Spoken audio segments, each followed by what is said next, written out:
திரு சிந்தனை செல்வன், நீங்க எப்படி பார்க்குறீங்க? அதாவது உச்சநீதிமன்ற தீர்ப்பு இவரை கட்டுப்படுத்தாது இப்படி ஒரு வேந்தர்கள் மாநாட்டை அழைப்பது அப்படிங்கிற இடத்திலிருந்து முன்னாள் வேந்தர்கள்லாம் பேசும் பொழுது பல்கலைக்கழக வேந்தர்கள் ஓய்வு பெற்றவர்கள்லாம் பேசுகிறாங்க. ஆனால் இன்னொரு பக்கம் உச்சநீதிமன்ற தீர்ப்புடைய வரையறைக்குள்ளே நின்னும் பார்க்க வேண்டியதாக இருக்கிறது. இவர் இந்த மாநாட்டை கூட்டுவதுடைய நோக்கமாக அது சொல்லக்கூடிய செய்தியாக என்ன பார்க்கிறீர்கள்? இல்லை, அதாவது ரொம்ப வெளிப்படையாக பேச வேண்டிய ஒரு தருணத்தில் நாம் இருக்கிறோம். ரொம்ப நாம் நம்முடைய மரபிலிருந்து ரொம்ப கண்ணியமாக பல விஷயங்களை பேசிகிட்டு இருக்கிறோம்.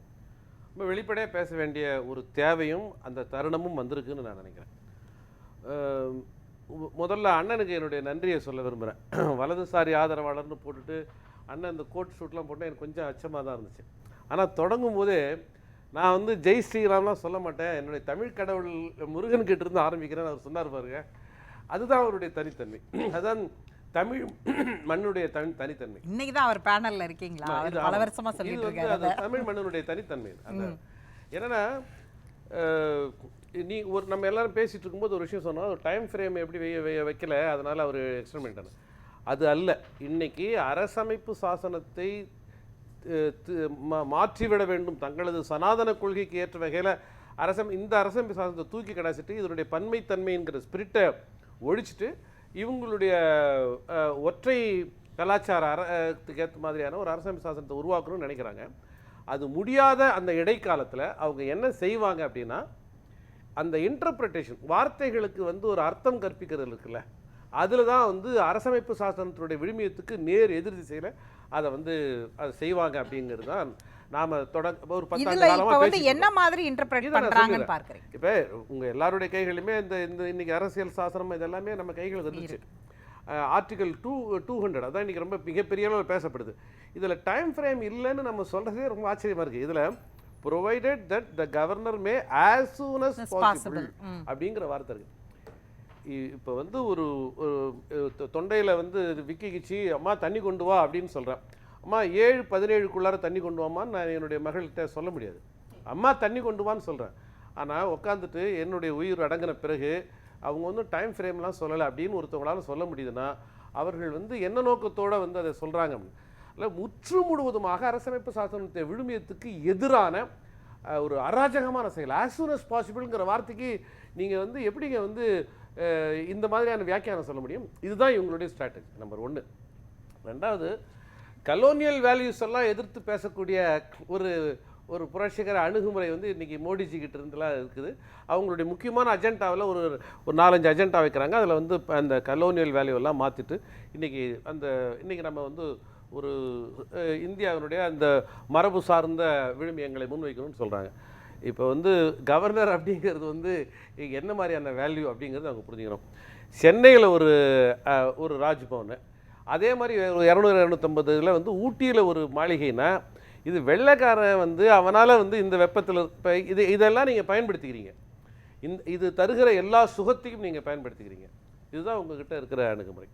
இல்ல, எந்த விக்கமும் இல்லாம ஒரு கேள்வியா இருக்கு. இது ஆளுநர்ங்கிறது வந்து இது வந்து நீங்க சொல்றீங்க அரசியலமைப்பு சட்டத்துக்கு உட்பட்டு நீங்க எதிர்க்கட்சியா இருக்கும்போது அவரை போய் நோக்கி ஏதோ வந்து அவர்கிட்ட வந்து மனு கொடுக்குறீங்க அல்லது அவர்கிட்ட வந்து ஏதோ ஒரு கருத்தை சொல்றீங்க அப்படிங்கிற இடத்திற்கெல்லாம் நகரும் பொழுது ஆளுநர் வந்து அரசியலமைப்பு சட்டத்துக்கு படி இன்னைக்கு வரைக்கும் இருக்கிறாரு, அதனால ஆளுநரை நம்ம மதித்து அவரிடம் போய் நம்ம முறையிடுறோம் இல்ல கொடுக்குறோம் அப்படின்ற வாதத்திற்கு நீங்கள் முன்வைக்கிறீங்க. அந்த இடத்துல இருந்தே கேட்கிறேன், அப்ப ஆளுநருடைய ப்ரொவிஷன் அப்படிங்கிறது வந்து இங்க வந்து அரசியலமைப்பு சட்டத்துக்கு உட்பட்டு தான் இருக்கு அப்படிங்கும்போது அவருக்கான செலவுகள், அவருக்கான அவர் ஏன் இந்த ஆடம்பரமா இருக்கிறார், இந்த கொஸ்டின்ஸ்ங்கிறது வந்து சரியான வாதமா இருக்குமா? சட்ட ரீதியால டெக்னிக்கலியா வைக்கும்போது அது ஒரு சரியான வாதமா இருக்குமா?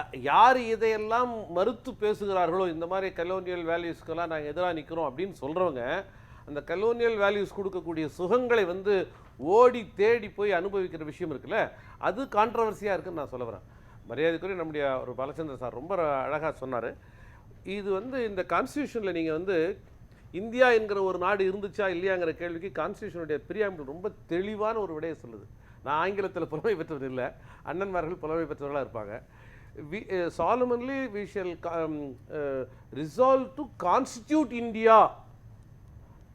நம்ம வந்து அப்படின்னா என்னென்னா, இதுவரைக்கும் இந்தியா கட்டமைக்கப்படலை, ஒரு இறையாண்மை மிக்க இந்தியாவை கான்ஸ்டியூட் பண்ணுவோம் நம்ம எல்லாரும் ஒன்றா சேர்ந்து என்று உளப்பூர்வமாக உறுதியேற்கிறோங்கிறது தான் அதனுடைய முன்னுரை. அப்போ இதுவரை கட்டமைக்கப்படவில்லை அப்படிங்கிறதும், இந்தியாவை நாம் ஒரு சமய சார்பற்ற ஒரு சகோதரத்துவமுடைய சமத்துவமுடைய ஒரு நாடை கட்டமைக்க போகிறோம் அப்படிங்கிறது தான் இதுக்கு முன்னாடி இருக்கிற மிக முக்கியமான விஷயம். அப்போ இதனுடைய வேல்யூக்கு நேர் எதிராக இன்றைக்கி ஆளுநர் செயல்படுறாரு. ஆளுநர் அவருடைய போட்டியே பாஜகவினுடைய தமிழக மாநில தலைவர் யாரோ அவரை எதிர்த்து தான் அவருடைய தொடர்ந்து போட்டி. அவர் இப்போ பாஜக போன்ற எதிர்க்கட்சிகள் அல்லது அந்த மாதிரியான அமைப்புகள் தான் அரசின் மீது, அரசின் நடைமுறை சார்ந்த விஷயங்கள் மீது கேள்வி எழுப்பக்கூடியவர்கள். ஆளுநர் கான்ஸ்டியூஷனல் வேல்யூஸ் எங்கேயாவது மிஸ் ஆகுதாங்கிறத பார்க்கக்கூடிய ஒரு முறை KR நாராயணனே சொன்னது, வி ஆர் கான்ஸ்டியூஷனுடைய வாட்ச் டாக், அதுதான் பிரசிடென்ட் அப்படின்னு அவங்க சொன்னாங்க. அப்போ அந்த கான்ஸ்டியூஷனை கண்காணிப்பாக அது அந்த விழுமியை மாறாமல் இருக்குதான்னு பார்க்கக்கூடியது தான். ஆனால் அப்படியெல்லாம் இல்லாமல் தனக்கு கிடைத்திருக்கிற, அதாவது அவருக்கு சனாதனத்தின் மீது நம்பிக்கை இருக்கலாம், அதுக்கு அவருக்கு உரிமை உண்டு, அதை பரப்புவதற்கு அவருக்கு உரிமை உண்டு. இதிலெல்லாம் நம்ம ஒன்றும் மாறுபட்ட அந்த உரிமையை அரசமைப்பு சாசனம் வழங்கியிருக்கு. ஆனால் ஆளுநர் என்கிற இடத்தை பயன்படுத்தி கொண்டு அவர் செய்ய வேண்டிய காரியங்களுக்கு நேர் எதிராக சனாதன பரப்புரையில் ஈடுபடுறது, கல்லூரி மாணவர்கள்ட்ட போய் ஜெய் ஸ்ரீராம் சொல்லுங்க அப்படின்னு சொல்றது, இதெல்லாம் இந்தியா காணாத, தமிழ்நாடு காணாத அருவருப்பின் உச்சபட்சமான காட்சிகள். இதுதான் உண்மையிலே ஆளுநர் நடத்த முற்படுகிற இது இந்த துணைவேந்தர்களுடைய மாநாடு என்பது அரசமைப்பு சாசனத்துக்கு விரோதமானது. உச்ச நீதிமன்ற தீர்ப்பு லெட்டர் அண்ட் ஸ்பிரிட்னு சொன்னார்ல, அந்த தீர்ப்பினுடைய உள்ளார்ந்த அந்த தன்மைக்கு எதிரானது, மக்களுக்கு எதிரானது, தமிழ்நாட்டினுடைய கல்வி சூழலுக்கு எதிரானது. அவர் அங்கே போய் உட்காந்துட்டு சனாதன பரப்புரையில் ஈடுபட போகிறாரு. இது உண்மையிலே தமிழக அரசு தடை செய்யணும். இதை இது நடத்த விடாமல் பார்த்து கொள்ள வேண்டியது தமிழ்நாட்டின் நலனோடு தொடர்புடையது அப்படிங்கிறது விடுதலை சிறுத்தைகள். தமிழ்நாட்டுடைய நலன் சார்ந்து அப்ப கல்வி கட்டமைப்புல வெறும் தேசிய கல்வி கட்டமைப்பை மட்டும் அவங்க பேசுறாங்க அப்படிங்கிற ஒரு பார்வையிலிருந்து பார்க்காம ஆர்டிஃபிஷியல் இன்டெலிஜென்ஸ்லேருந்து பல விஷயங்கள் அந்த அஜெண்டாவில் சுட்டி காண்பிக்கிறாங்க இல்லையா, அதெல்லாம் அது அவருக்கு பேசுறதற்கான சட்ட ரீதியாக அவருக்கு அந்த வாய்ப்பு இருக்குங்கிற இடத்துல இருந்து தான் அது இந்த தீர்ப்பு அதை கட்டுப்படுத்தாது. அவர் அதெல்லாம் பேசலாம் அப்படின்றது தானே அது. அதனால தான் நான் அந்த கிளாரிட்டியை கூட பாலச்சந்திரன் சார்ட்ட ஃபஸ்ட்டு கேட்டேன். இப்போ அவர் கூட்டலாமா கூடாதா அப்படிங்கிற இடத்துல அவர் எப்படியாக அதை அணுகலாம் அப்படிங்கிறதையும் அவர் சொல்கிறார். அப்போ அந்த கிளாரிட்டி இருந்து பார்க்கும்போது அதை நம்ம மறுக்க முடியாது இல்லையா அவர் செய்கிறத. இல்லை, அதாவது உங்களுக்கு அவரிடம் இருக்கிற அதிகாரத்தை அவர் எப்படி பயன்படுத்துகிறாரு, அந்த அதிகாரம் உண்மையிலேயே எதுக்காக வழங்கப்பட்டிருக்கு என்பதெல்லாம் ரொம்ப அரசியல் அந்த சட்ட நிபுணர்கள் விவாதிக்க வேண்டிய விஷயம். நான் என்ன சொல்ல விரும்புகிறேன்னா, அவருக்கு தரப்பட்டிருக்கிற அவ்வளவு அதிகாரத்தையும் அவர் எதற்கு பயன்படுத்துகிறார்னா, உண்மையிலே கல்வி சூழலை மேம்படுத்துவதற்கு பயன்படுத்தவில்லை, மாறாக தன்னுடைய மிக பிற்போக்கான அரசியல் கருத்தை பரப்புவதற்குத்தான் அவர் அதை தொடர்ந்து பயன்படுத்துகிறாரு. சிதம்பரத்தில் போய் உட்காந்துக்கிட்டு சுவாமி சகஜானந்தாவை பற்றி அவர் பேசுகிறார். 100 விழுக்காடு உண்மைக்கு மாறான பொய்யான அபாண்டமான விஷயங்களை அவர் சொல்கிறார். அன்னைக்கு இருந்த குருகுல கல்வி முறையில் பட்டியல் சமூகத்தை சார்ந்தவர்களுக்கு இடம் கிடைக்காதால் தான் அன்னைக்கு ஆறுமுக நாவலருடைய பெயரால் இயங்கி கொண்டிருக்கிற பள்ளி கல்வி நிலையங்களிலே பட்டியல் சமூகத்தை சார்ந்தவர்கள் அனுமதிக்கப்படலை. அதுதான் வரலாறு. அந்த சூழ்நிலையில் தான் சுவாமி சகஜானந்தா நந்தனார் கல்விக் கழகத்தை உருவாக்க. ஆனால் இவர் என்ன சொல்கிறாருன்னா, பிரிட்டிஷ் மேலாதிக்கத்தையும் அதனுடைய கலாச்சாரத்தையும் எதிர்த்து தான் சுவாமி சகஜானந்தா இது. அப்போ முற்று முழுவதுமாக உண்மைக்கு மாறான இன்னைக்கு இந்த ஃபண்டமெண்டலிஸ்ட் எதையெல்லாம் பரப்புரையாக மேடைகளில் போய் உட்காந்துட்டு பொய் பரப்பும் வேலைகளை செய்கிறாங்களோ அதையெல்லாம் ஆளுநர் என்கிற போர்வையில் உட்காந்து பேசுகிறாரு. அந்த சமயத்தில் கொஞ்சம் முன்ன பின்ன அவர் என்னத்தை ஆட் பண்ணிக்கிறாருன்னா, நீங்கள் சொல்கிற மாதிரியான ஒரு பொதுவான கல்வி விஷயங்கள்லாம் பேசுகிற மாதிரி அதை பேசிட்டு இறுதியில் அவர் அவருடைய சனாதன கருத்தியலை தான் முன்வைக்கிறார். அந்த மாதிரியான கருத்தியலின் மீது நம்பிக்கை கொண்டிருப்பதற்கு RN ரவிக்கு எல்லா உரிமையும் இருக்கிறது. ஆனால் ஆளுநர் என்கிற அந்த அடையாளத்தை வைத்து அதை அந்த கருத்தியலை பரப்புவது என்பது அரசமைப்பு சாசனத்துக்கு எதிரானது. இதே வேலையை தான் பாஜக இன்னைக்கு குடியரசுத் தலைவருடைய நியமனத்தில் அவங்க என்ன பண்ணுறாங்க, குடியரசு துணைத் தலைவருடைய நியமனத்தில் என்ன பண்ணுறாங்க, எல்லாமே இந்த அரசமைப்பு சாசனத்தினுடைய பதவிகள் எல்லாவற்றையுமே தங்களுடைய கருத்தியலை கொண்டு போவதற்கான கருவிகளாக பாஜக மாற்றிக்கொண்டிருக்கிறது. சரவண பெருமாள், ரஞ்சித் கிடைக்கல, அதனால உங்கள்கிட்ட அந்த கேள்வியை மட்டும் கேட்குறேன் நான். அதாவது ஆளுநருங்கிற இடத்துல இருந்து அவருடைய தனிப்பட்ட கருத்தியல் கொள்கைகளை அவர் கல்வி இந்த மாதிரி வேந்தர்கள்ட்ட துணைவேந்தர்கள்ட்ட தன்னுடைய வேந்தருங்கிற அதிகாரத்தின் அடிப்படையில் பேசுவதாக அவருடைய கருத்தை கொண்டு சேர்க்கறதுக்கு தான் தொடர்ந்து பயன்படுத்திக்கிட்டு இருக்காரு அப்படிங்கிற ஒரு விமர்சனத்தை வைக்கிறாரு. இல்லை பட் ஆனால் வந்து அஜெண்டாவில் வந்து அவங்க தெளிவாக நீங்கள் சொன்ன மாதிரி வந்து அவங்க சொல்லியிருக்காங்க. அதாவது என்னென்ன பண்ணுறாங்கன்னா,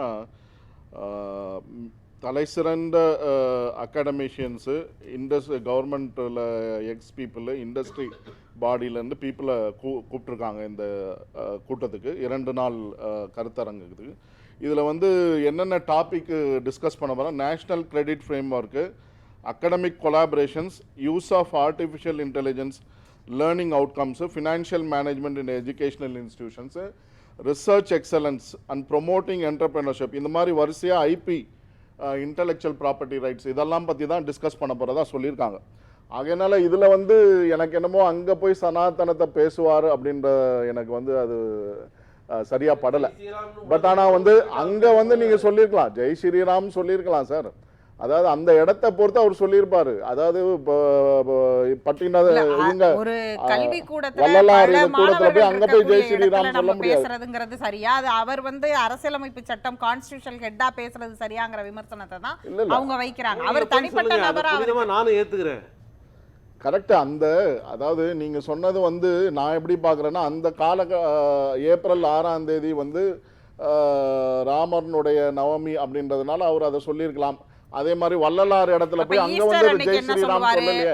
ரம்ஜான் அன்னைக்கு என்ன சொல்லுவாரு? இப்படி பல அதுதான் அந்த இடம் ஏவல் பொருள் பொறுத்து தான் அவங்க சொல்லுவாங்க. அதாவது இப்போ இங்க வந்து எந்த சனாதன தர்மமும் எங்க இல்ல நான் சொல்லி முடிச்சிடுறேன். இவர் சொன்னதை பத்தி சொல்றேன், தப்பா எடுத்துக்கல. இல்ல நான் சொல்லி முடிச்சிடுறேன். நான் முடிச்சிடுறேன். சொல்லுங்க. அதாவது ஒரு கவர்னர் வந்து பேசுற இந்த மாதிரி கான்ஃபரன்சஸ் நடத்துனதுல அவரு, அதுவும் விசிஸ் கவர்னர்ல பேசுனது, ப்ரீவியஸ் விசிஸ் கவர்னரில் பேசியிருக்காரு. என்இபி இம்ப்ளிமெண்டேஷன் பண்ணோம், அதுக்கு ரீசன் வந்து பல காரணங்களை அவர் வைப்பார், அதெல்லாம் ஓகே, அதெல்லாம் கடந்து வருது. அதுக்கப்புறம் அவர் சொல்கிறாரு, சிஎம் வந்து அப்போ வந்துட்டு ஃபாரின் விசிட் போயிருந்தார். இதுக்காக என்ன சொல்கிறது, இன்வெஸ்டர்ஸ் மீட்டிங்காக. ஃபாரின் விசிட்டுக்கு போனால் இன்வெஸ்டர்ஸ் வந்துருவாங்களான்னு ஒரு கமெண்ட்டை கவர்னர் வந்து விசிஸ் மீட்டிங்கில் பேசுகிறாரு. அது எஜுகேஷனல் அகடமிக் சார்ந்த விஷயமா? அது இது ஒரு பாஜக கூட அந்த அளவுக்கு கிரிட்டிக்ஸ் பேச மாட்டாங்க. ஃபாரின் போயிருக்காங்க, அங்க எம்ஓயு சைன் பண்றாங்க, கொண்டு வராங்கன்றத பாஜகவோட சார்ந்த கட்சிக்காரர் கூட அப்படி கிரிட்டிக்ஸ் பேச மாட்டாங்க. கவர்னருக்கு அகடமிஷியன்ஸ் பேசுற விஷயமா அது? அவருடைய நோக்கம் எப்படின்னா அரசியல் தான் அவரோட நோக்கம். இல்ல அதனோட தொடர்ச்சி என்னன்றது அதையும் முழுசா முடிச்சிருங்களா? அதுக்கப்புறம் என்ன, அந்த லைன் கம்ப்ளீட் ஆகலையே, சென்டென்ஸ் கம்ப்ளீட் ஆகல பண்ணுங்க. அதாவது நீங்க வெளிநாடு போய் வந்து புரிந்துணர்வு கொண்டு வந்தாலும் வந்து இங்க இருக்கக்கூடிய எஜுகேஷன் லெவல் ஏஐ மூலமா இம்ப்ரூவ் பண்ணனும், அந்த விஷயங்களும் சேர்த்துல சொல்லிருக்காங்க. இந்தியாவில நாங்க தான் சார் டாப்ல இருக்கோம். நீங்க போய் உத்தரப்பிரதேச, அவர் பிறந்த பீகார் சார், அதாவது அங்க போய் கொஞ்சம் மேம்படுத்தி வரணும். இல்ல நான் என்ன சொல்றேன், தப்பா எடுத்துக்காதீங்க சார். நான் தப்பா இல்ல, எங்களுக்கு கவர்னர் அட்வைஸ் கொடுக்கறதா இருந்தா எப்படி இருக்கணும்னா, நாங்க இருக்கிறத விட இன்னொரு எக்ஸ்ட்ரா லெவல் கொடுத்தா சந்தோஷப்படுறேன்றேன்.